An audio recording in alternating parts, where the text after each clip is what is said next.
So the first episode is the NPD, and the second episode is me answering these questions. Yep. Are Yeah, you we'll going to talk be about those a on? little bit. Are you going to be on with me with those so you know what they are, or I'm? Yeah, it's a regular episode. Okay, great. Yeah. Yeah. All right, I'm good. Okay, very good. All right. So this is, I'm not sure what episode number, Andy, so I'll put that in the message to you. Okay. We are ready. Make sure we're recording. Okay. For some reason my mic is muting itself today, so we'll try to keep an eye on that. Let me hang on a second. My picture just moves and moves. Should I go to my home and then blurred? What would look better? You can try it. Yeah. I mean, it's fine. It's just so obviously. Oh. I mean, what do you usually use? Because I think we should stick with what you usually use. All right. That's what I usually use. Okay. I'll just stick with it. All right.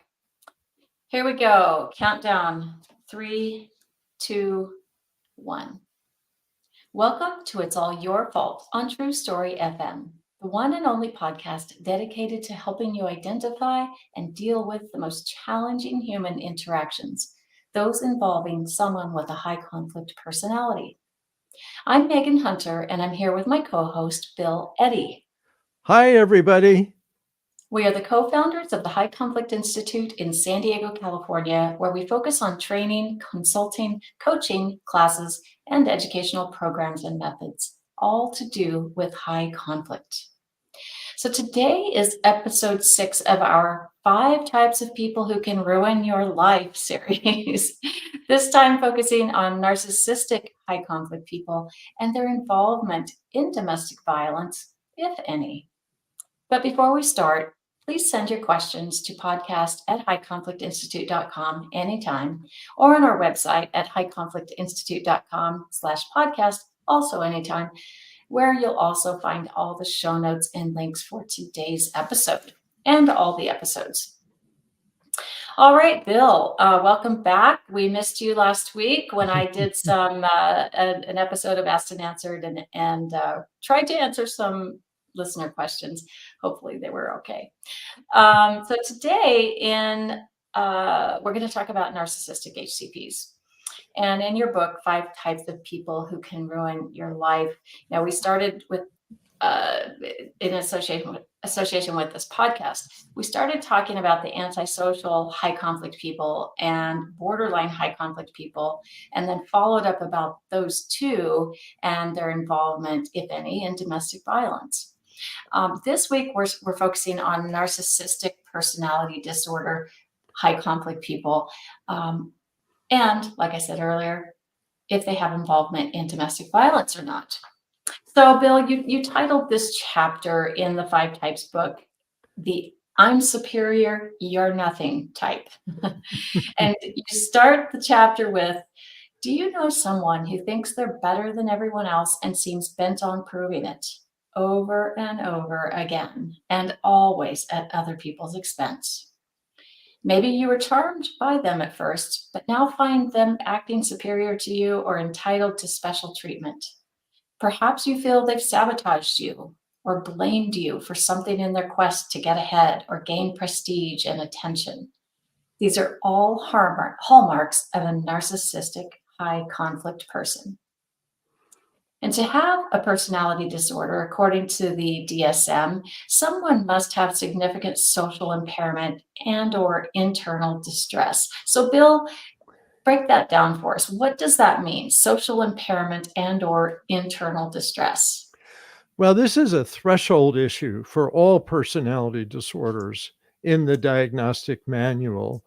And of course, let me just make sure people know we're not teaching you to diagnose anybody, and don't tell anybody you think they have a narcissistic personality disorder, even though nowadays it's very popular to say, you're a narcissist. No, you're a narcissist. Well, that's not usually accurate, and it's not helpful. So take this as background information. So social impairment is considered in the workplace, in close relationships, in the community. That to have a personality disorder, you have social impairment and or internal distress. Now that's real hard to measure, but some people really show it on their face. They're constantly angry, afraid, sad, but other people don't show that. Whereas social impairment is usually more obvious. And the DSM says it's usually in more than one setting. So maybe they have conflicts with neighbors and also conflicts with coworkers. Or it may be they have conflicts with the police and conflicts with supervisors at work. Um, so that's true for all the personality disorders, because personality disorder is basically a dysfunctional interpersonal behavior that doesn't change. It's the doesn't change that makes it a disorder, and the interpersonal is the personality part. So that's the threshold question before, does this person meet the criteria specifically for narcissistic personality? Okay, so they have to have 5 or more of the 9 criteria to be diagnosed, correct, for narcissistic personality disorder. But Right. of those, 3 key characteristics of narcissists are particularly present in those who are high conflict. So let's talk about these. First, they see themselves as very superior to everyone else, especially those around them. True? Yes, I'm just glancing at the book. Okay, all right. Say that So again. they see themselves as very superior to Yeah. everyone else, especially those around them. Yes. And so this shows up especially in close relationships like dating, marriage, um, but also in the workplace. So this personality is common in the workplace as difficult.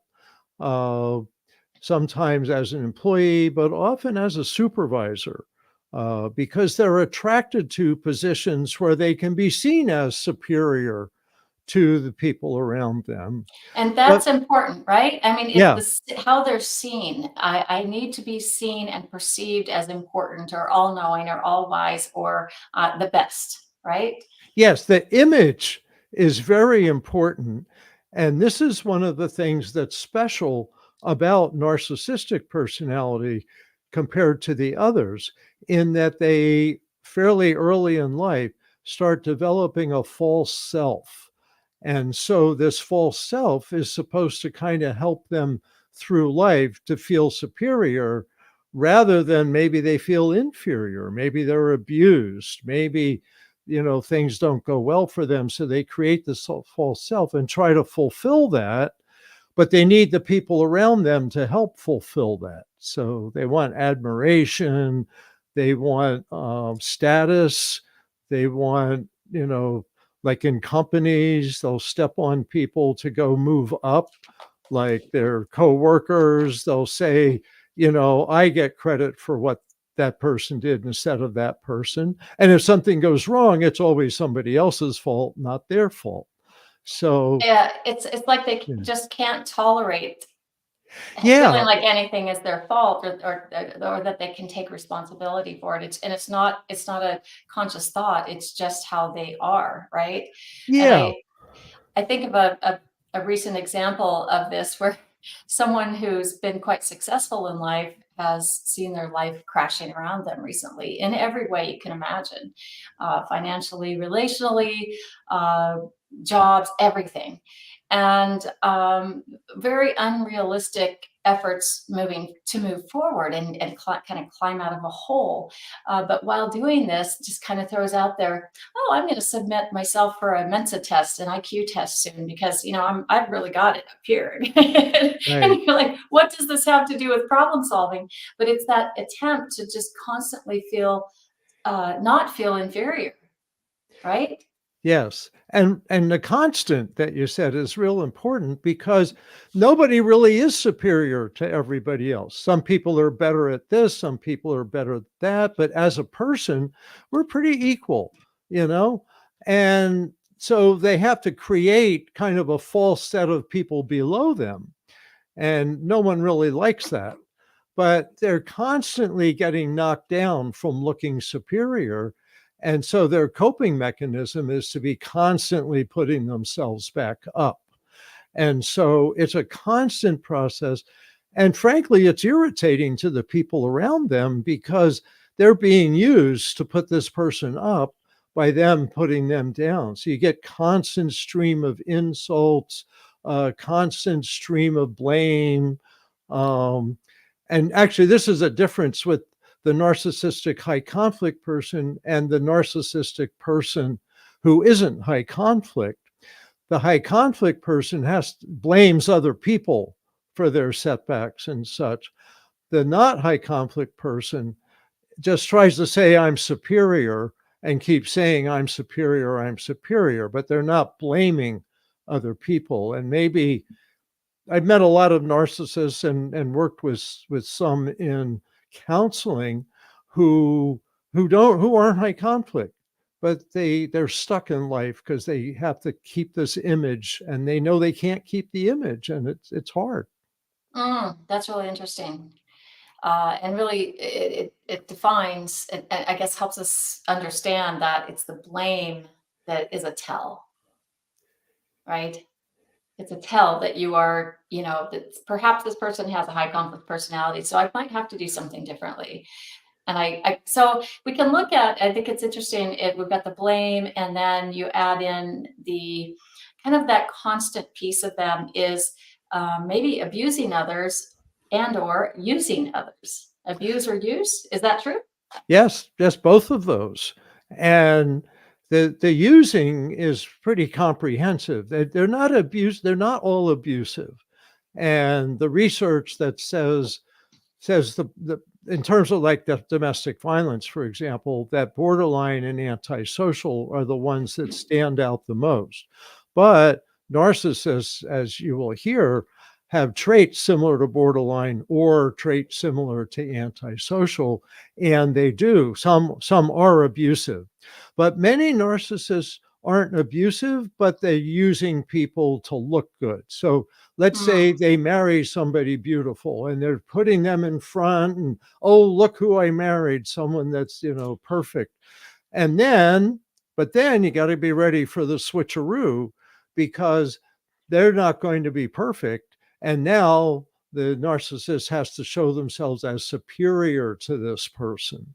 And so you get people, and I've done divorces like this. I've helped some really beautiful people get divorced from narcissists, and the narcissist totally turns on them and now uses them in public. See what a mess she is, or see how stupid she is, or see, and you go, well, wait a minute, I thought you were putting them up on a pedestal, and they were to make themselves look good. But when something happened and it didn't make them look as good, now they have to put that person down and be superior to that wonderful person. So there's a constant kind of up and down roller coaster for people around narcissists. And this is true in business too. They'll get a job with someone that looks really good, and they'll say how wonderful it is. I work with so and so. And then next thing you know, oh, I quit that place. They were no good. And you find They're out all they were jerks. actually fired, maybe. Right. Yeah. Yeah. All right. So the second one is feeling entitled to special treatment so that the rules do not apply to them. Yeah. So because they're superior, they shouldn't have rules. There shouldn't be rules. People around them should defer to them, that it's fine that you do whatever you want because you're special. And what's interesting is we've done trainings and consultation in the tech industry, and they have people like this who, like, I'm supposed to be above the rule. Why do I have to come in to work at a certain time? Or why can't I park in the special parking place?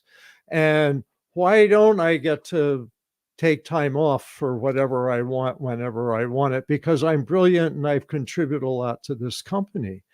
And the companies often bend over backwards for some of these really brilliant people. and it's hard for the other people around. They call them sharp elbows. And I love that phrase because it's kind of like make room for me. And that's a narcissistic theme, is make room for me. I'm more important than you. I like that. And the third one is lacks empathy. So can be very insulting and demanding to others, often in public, which I think is very important. So what is it about that public piece that they do this? Is it they need to be seen by others, obviously, right? Yeah. As special and important? Well, if they're superior people, they have to be superior to a lot of people. So that's why we see them attracted to business. We see them in the workplace trying to look superior to their coworkers, but they also in public, some of them are really wanting to look superior in a bigger way. So you see this in you may see this in public figures. You may see this in politics, certainly. You see this in business, certainly. Healthcare, Healthcare, they higher get education. and higher, yeah, they build little kingdoms within healthcare and within higher education. And I know because I've worked for some of these kingdoms in healthcare and higher education. And because those two particular fields are known as helping fields, helping professionals, and they're nice to people. And so they have a higher tolerance for high conflict behavior and a higher tolerance for narcissists. Like they'll say, oh, he's wonderful. And yet the people that work under him say he's really bossy, he's terrible. You know, why don't they fire him? But the upper management thinks this person is wonderful. And that can happen with like department heads and administrators. But Kiss up, I kick want to, down, what's right? that? Kiss up, kick down. Yes, kiss up, kick down. It's very much like that. But I want to emphasize that majority of administrators, the majority of department heads are not high conflict personalities. We're talking about, you know, maybe 10% of people. So I don't want to say, but maybe it's 11 or 12% in healthcare and higher education because they attract people that want to be powerful and they tolerate people often too long. They may, you know, I think of examples where there's been a person pretty likely narcissistic who has been told you have to improve your behavior or you may be let go. And the person, instead of improving their behavior, turns around and sues the company. And it's like they can't stand it. It's a narcissistic injury to be told you have to improve your behavior. So it's not unusual that you see people not agreeing to improve their behavior, but counterattacking the organization or the company or the spouse, the people around them. And not caring whatsoever how it impacts people. And that's where the lacks empathy piece comes in. And we want to think that everyone has a little empathy for others. And perhaps this person does have empathy in some situations, but not when they're feeling like they are inferior, right? So in those situations, they're not going to give a damn about how you feel about anything. It's all about me. Yeah. And if they're on the defensive and putting themselves up, it doesn't matter who they step on to get there. And sometimes they'll say later, I remember I had we were talking about healthcare. So I worked as a clinical social worker in a hospital. And I remember one day there was a doctor who I thought had some of these traits, who at a public meeting, he hadn't done something right. And at the public meeting, he said that I hadn't provided the information, or I hadn't notified him of something, or I hadn't done it right. And I remember after the meeting, you know, I was walking down the hall and I come up to him and I said, what's that about? And he says, oh, don't take it personally. It's like, Yep. I did, because it was me who he blamed. And it was he who avoided responsibility by blaming me. Mm. And so I got to have that experience. And I mean, I got that as a clinical social worker. I think nurses get that even more. Um, but also, while we're on healthcare, very briefly, women tend to bully the women, and the men tend to bully the men.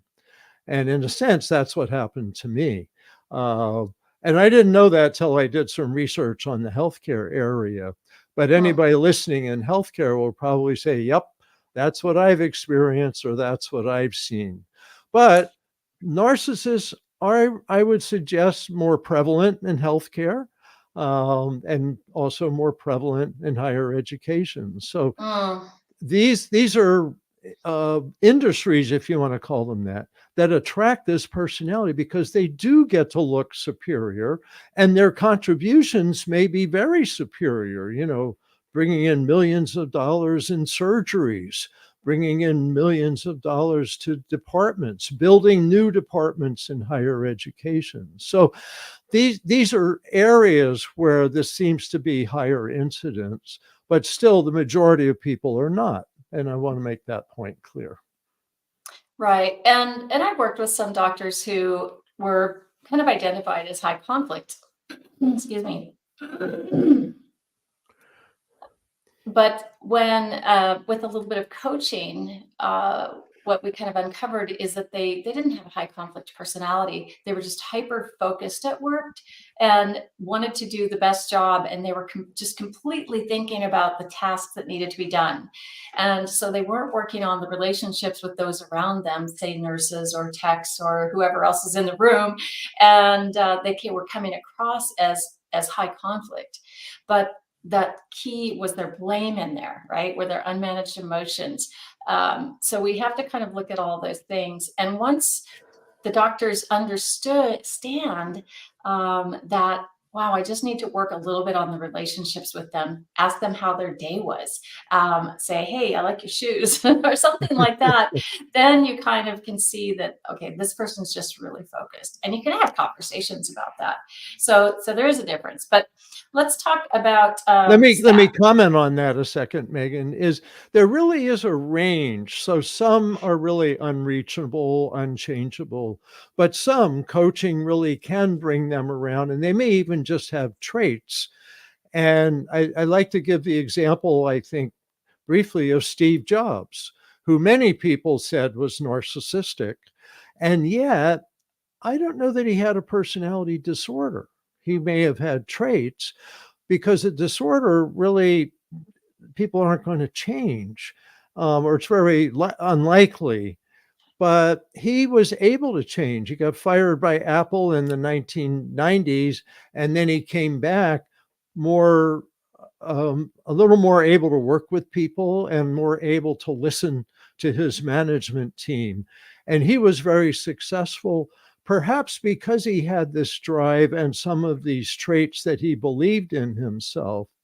But he would not have been as successful if he didn't have a good management team and he didn't have some flexibility. So I think I like him as an example of someone that could have been worked with and was worked with to some extent. Good. Yes, that's a great one to bring up. So let's talk about stats. And Bill, we only have about 2 minutes for this one because we got to get to the DV. Okay. So let's talk stats. You state in the book that NPD is the most common of the 5 high conflict personality disorders. The National Institutes of Health study, which had around 20 million people in it from 2008, indicated that more than 6% of the general population in the United States has the disorder, which is more than 22 million people. Do you think that number is still accurate now that we're several years on? Oh boy, it's probably a little bit higher, because our society is really reinforcing and rewarding people who see themselves as superior. And this may, I don't know if it's fair to say this, but I think things like TikTok attract people that want to show themselves as special. and that there's a drive. So I think that's another place that attracts narcissists who put themselves out there, even if they aren't that good. But also, my guess is vast majority are not, certainly don't have narcissistic personality disorder. But it's an attractive place because you get to be, and you can say how many million people you have.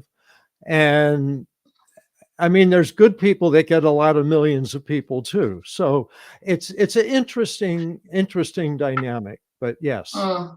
Okay. Did the newer DSM figures align with that number?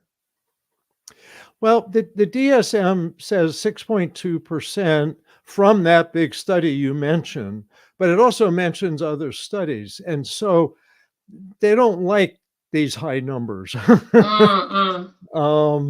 But yet the DSM, if you went back to the DSM-4, they had 1% for narcissistic. And so I think that was way underestimated. For sure. But yeah, I think the 6.2 is probably realistic, if not a little higher. Okay. And the report also found that 62% with narcissistic personalities or disorder are men and 38% are women. Is this absolute? Well, I think, I read more and more how they think that there's an increase in female narcissists with this. And I think so. And what's interesting is all these personalities seem to be coming closer together gender-wise, because our culture really rewards men and women for being narcissistic or being outstanding in public, which is what narcissists want. We want to be outstanding in public. And so, yeah, and these personality disorders are equal opportunity nowadays, it seems. Yeah, the great leveler, right? All right, now let's talk about the difference between two types of narcissistic high conflict people. If they're, and you tell me if there are, but the grandiose and the vulnerable narcissists. Yeah, so and there's a lot of research that talks about this split. So the self-centeredness, the superiority seems to have two kind of directions to it. So I'll start with the vulnerable narcissist. The vulnerable narcissist is the one that therapists are most familiar with and that we talk about the most. The person that had maybe abuse in a childhood and developed a false self to kind of cover the fact that they were really treated badly, have a sense of shame. They have a core of shame. And therapists for decades have talked about that. And so this personality can be in some ways more similar to borderline. So they have what we call a narcissistic injury, something that makes them not look so superior. And then they get angry about that. We think of that as hot anger. They're reactive. They're more vulnerable and more reactive. On the other hand, some narcissists seem to be almost invulnerable, at least on the surface, and grandiose. I'm just so superior, I'm not even going to react to you. And so we think of them as more similar to the antisocial personality. And there's some crossover there. So some of the grandiose narcissists also have antisocial traits or personality disorder. And they're less vulnerable, but they do want to get revenge. But they're going to get it. They're going to get it next week, not this week when you're expecting it. And that's so it's more planned and calculating. Yes. There's a word, instrumental, that they're like purposeful and such in there. So I'll get even next week. Right. In a sense, I picture them as kind of predatory, like a lion stalking, their victim until they're ready to pounce. But but their victim doesn't know this is coming. And so they're more predatory, whereas the vulnerable narcissists are more reactive and obvious. And it's like you can tell right away they're really upset. But the grandiose narcissist keeps it inside, and maybe I'll get even, I'll build a better company. I had a mediation once between people that left one company to build another. The first one, the guy was quite narcissistic. So in that case, they were getting away from the narcissist. But there's also cases where people say, well, I'll get you. I'm going to build a better company. And then they try to put the other first one out of business, maybe. So there's a competitive, predatory aspect to the grandiose narcissist. Fascinating.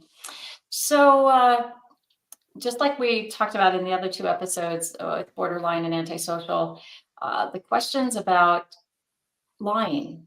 Will the narcissist lie? And is there a difference between the grandiose and vulnerable?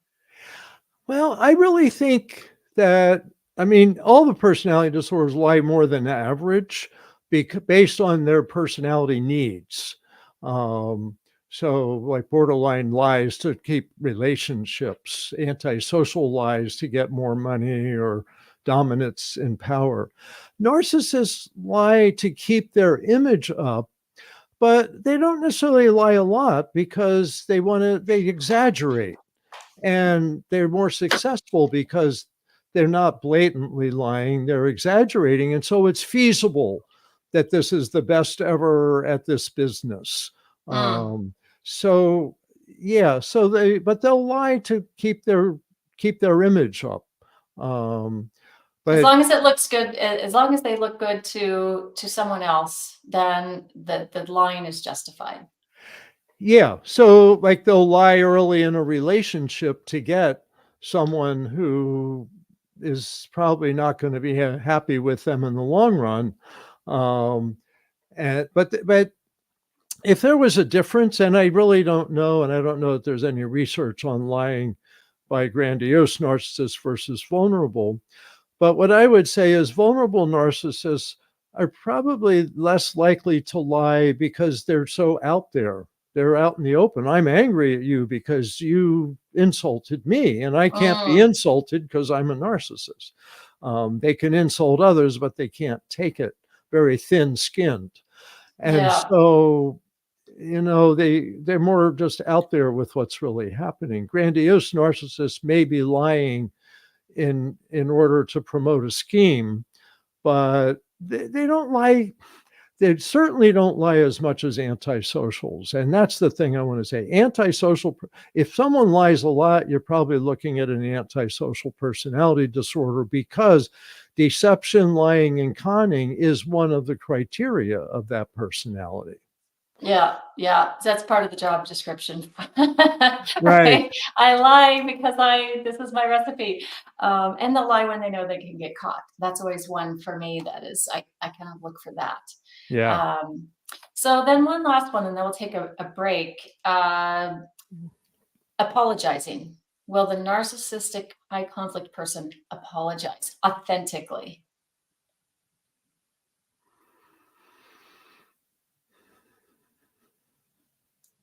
Bill? Are Did you you hear the asking me? question? Yeah. Oh, we were going to after the break. Did we have the break? No, I was doing this last one before we go to the break. Oh, I'm sorry. So let me re-ask it. Okay. So will the narcissistic person apologize? Well, that's pretty unlikely because they're superior, so they shouldn't have to be. Being a narcissist means never having to say you're sorry. And being high conflict generally means that. So don't expect them to apologize. And they may be insulted if you ask them to apologize, because that's putting themselves down. And they can't put themselves down. They're so invested in putting themselves up. Now, I think an exception to that is when they have to look good. And so something happened, and, I'm sorry, but they're more likely to say, I'm sorry you feel bad about how important I am. that they kind of reword it so it's the non-apology apology. Sorry, not sorry. Yeah. Or gritted their teeth. If you don't say you're sorry, you're fired. All right, I guess I'm sorry. Yeah. but their Okay. behavior will show that they're not really sorry. So I wouldn't expect that. And they wouldn't seek that with a narcissist. It's a waste of time. You just get a false apology at best Mm. and get an escalation of conflict at worst. Oh gosh, I hear so often people say, I'm not moving on in this relationship until I get an apology. Right? Well, guess what? You're not moving on. But that's what the narcissist will say. They'll want you Exactly. to apologize, but you shouldn't apologize. Don't seek an apology and don't give a false apology. Talk about what you want in the future if there's a problem, because you're not going to get an apology about the past. Right. Yeah. It just other people will give you that, but not this person. All right. Mhm. Let's take a quick break and we'll be back to talk about domestic violence and NPD, high conflict people.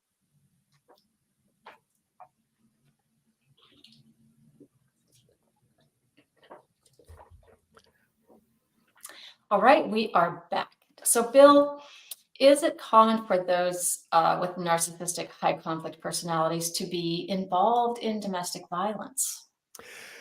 The answer is they have they're more involved in domestic violence than the average person. And all the personality disorders apparently are. There's research that shows that. Now, this research shows that borderline and antisocial personalities are the most prevalent in the domestic violence of the 10 personality disorders. But narcissist is more than average. And what we see is similar domestic violence to that of borderline and antisocial. So the vulnerable narcissists that we just talked about have the hot reactive anger. They feel a narcissistic injury, they feel insulted or threatened, and so they strike out more impulsively, reactively. And so that's the kind of domestic violence you see with them. With the grandiose narcissists, you may see the more planned uh, reaction a week later. It's not the hot reactive, it's a cold, um, I don't know if I want to say predatory, because antisocial personalities are more Mm, predatory, but a yeah. narcissist will kind of store in the back of the mind, okay, I'm going to get them when I get around to it, or when I'm in a better position, then I'll show them how inferior they are and superior I am. Mm, So, mhm. they may think of it like there may be a public meeting next week. Maybe the department's having a meeting next week. Great opportunity to humiliate this person who you feel disrespected you if you're a Ouch. narcissist. Yeah. Ouch. Yeah.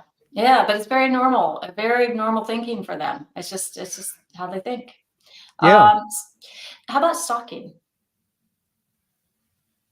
I didn't get the word. Can you How ask about me s- again? how, how about stalking? Oh, stalking.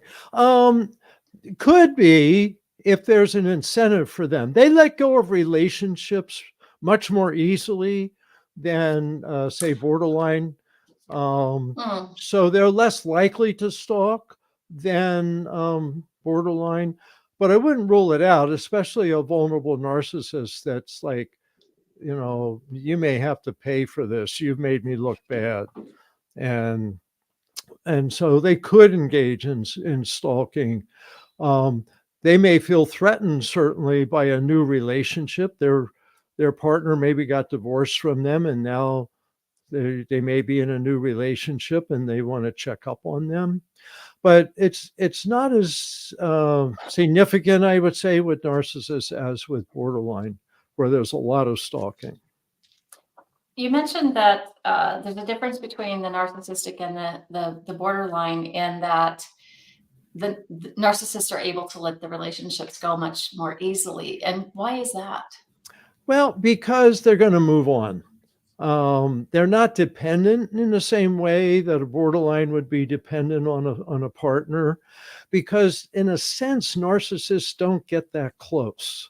Borderline can get close and they can care and they have empathy. And Yeah. so if a relationship blows up, it's a bigger loss to them.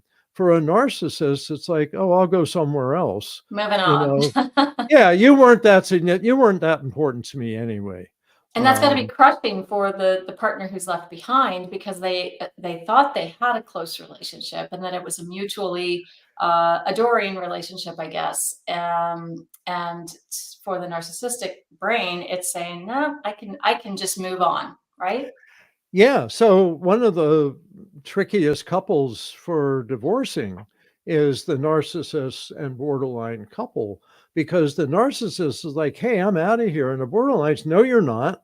And they're kind of this dance back and forth. And when they end up in family court, this is one of the most common combinations in high conflict divorces, where the person with borderline traits is really trying to hold on, and the person with narcissistic traits is trying to get away. And so in court, they can be very demeaning and disdainful and disparaging about their former spouse, because they're moving on. And that has to And be just devastating for the former spouse if they have BPD, right? I mean, that's just got to yes, be soul crushing.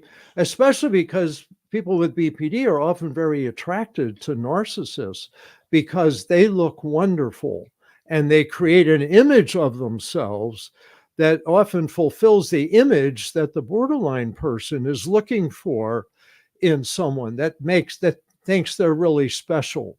And borderline people tend to idealize and then devalue, but narcissistic people, that false self, can make them look very appealing in getting into a relationship.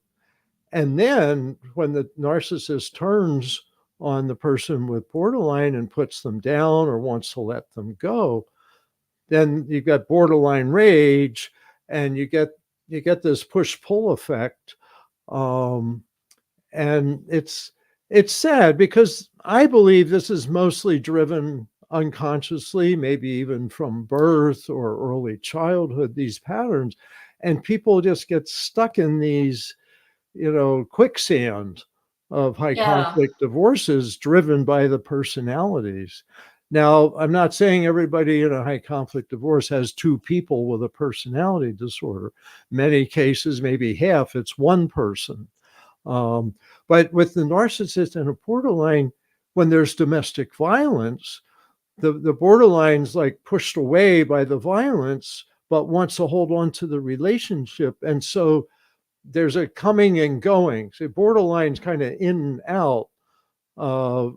Their cycles up and down, whereas narcissists is more, I'm out of here. It's a little more one way, and they'll do what it takes to get away, including disparaging their former spouse in really Mm. mean terms. So Hmm. it's interesting dynamics. And if people don't understand this stuff, they totally miss the dynamics. And they might go, oh, she's really being a jerk. She's trying to hold on to him. When you find out that he was really being a jerk, and that she believed in who he was, but now, doesn't know what to do. Right. So people get blamed for each other's behavior with high conflict people because they're so good at that. Mm. What are some signs that your partner may have a narcissistic high conflict personality, in a way that should make you concerned about your safety, perhaps? Um, I wouldn't be as concerned about safety with narcissists as, say, borderline or antisocial, but potentially. I think the thing you want to watch out for is their superior attitude, letting you get into situations where you might be harmed, even if not by them. Um, and with the safety stuff, it's often keeping track of times of high risk. So divorcing a narcissist, that's a big, huge narcissistic injury. And I think the statistic is 7 times more likely to get murdered at the time of separation than during the relationship. So if you're Wow. separating, make sure you're in a safe place when you're sending the message that you no longer want to be with this narcissistic person. And that's true with borderline and antisocial as well. if you know this pattern exists, you want to get to a safe place before you pull the plug and trigger the narcissistic injury, because Mm, that narcissistic injury is when you may get violence with a narcissist, and especially the vulnerable narcissists, because they're so reactive. But a grandiose narcissist may feel like they have to punish someone. And so all of this is kind of patterns. You see the narcissistic pattern of putting you down or putting other people down.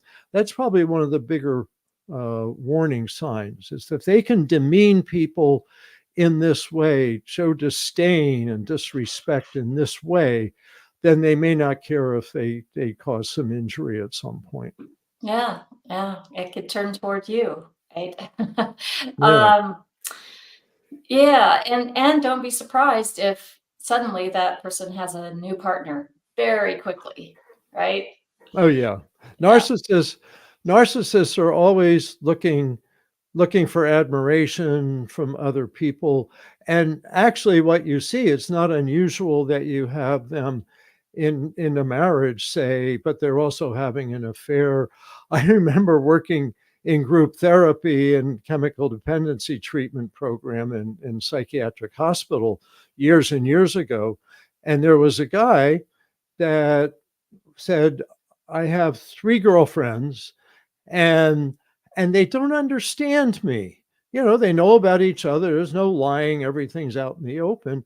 And they just don't understand I have more needs than the average person. And so I have to have at least 3 relationships going at any time to fill my needs. So how narcissist can you get to tell people that they need to share you to fill your needs? And that was quite blatant in that case. And the group gave him feedback that, like, you're a narcissist. It brings to mind a certain television show that's been on for many, many years now with this exact scenario. So, we don't want to take domestic violence lightly, and we don't want to, alarm anyone unnecessarily either, but watch for patterns, right? And think about, is this behavior that other people do? Do I see this in relationships of people that I view them as having a solid, good relationship where it's protective, it's safe, it's not abusive, right? There's no put downs. So, any last thoughts on that, Bill? What would you say to someone if if you're listening to this podcast and you think, "Wow, this sounds really familiar in my life." What should they do? What steps can a person take? Well, I think, first of all, they should have the domestic violence hotline number, which will be in the show notes. Secondly, I would say talk to a lawyer and or talk to a therapist. So you've got someone to talk to really understand the situation you're in and what your options are for dealing with it. Um, and as with all these situations, you want to figure things out before, if you decide I'm going to give notice to a relationship, that you want to get this figured out before that announcement comes. Now, if the other person wants to divorce you, and narcissists are often initiate the divorce because they're ready to move on, Yeah. then, you know, still go to a lawyer, go to a therapist, get information, understand what you're doing. Also, I might mention, read the book Splitting, the one I did with Randy Krager, that really talks about before, during, and after a divorce with someone with borderline or narcissistic personality disorder. Because people all the time tell me it predicts what happened in their case, but it also showed what to do when these things happen. So that's real Good. helpful. Good. Well, we'll put that link in the show notes as well. So we've gone a little bit longer than usual today with the personality awareness tools in this chapter of the 5 Types book.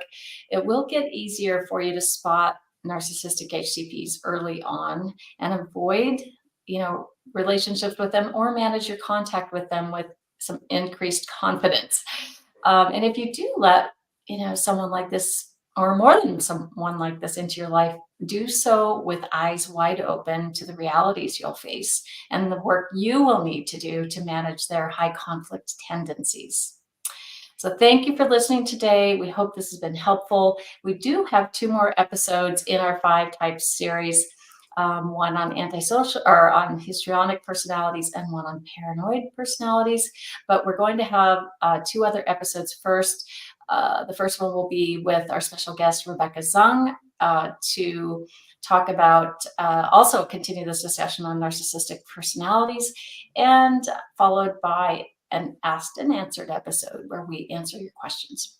In the meantime, send your questions to podcast@highconflictinstitute.com or submit them to highconflictinstitute.com/podcast. Until next time, keep learning and practicing. Be kind to yourself and others while we all try to keep the conflict small and find the missing piece.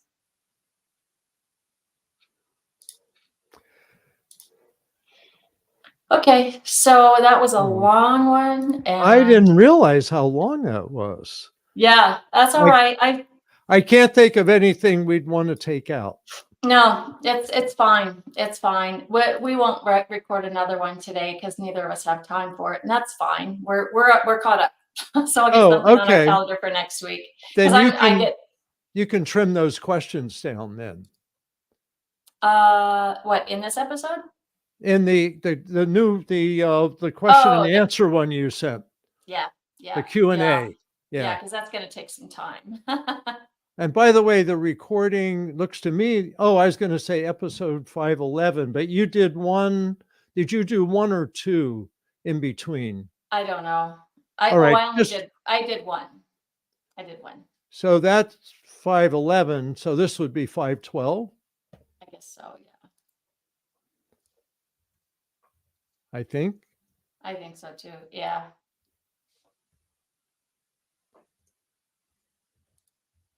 Okay. So right now it's uploading. I don't know if you have the on the right side of your StreamYard, does it say, like the bottom icon, does it say recording? Let me uploading recording. Stay in the studio until your recordings are uploaded. Yes. Good. So yours says that too? Yeah, I've learned that if you click that recording button, it shows you, that they're both uploading, and it'll tell you when yours is done. Oh, it'll tell you when it's going to be done? Yeah, like, did you click that recording button? I see, and nothing happened. Oh, maybe you don't have it because you're not. Oh, you're in control. That's probably why you see. Okay. What does it say? It just says uploading yours and uploading mine right now. All right, I'll just leave it open. I'm going to have lunch now. Oh, it's still recording.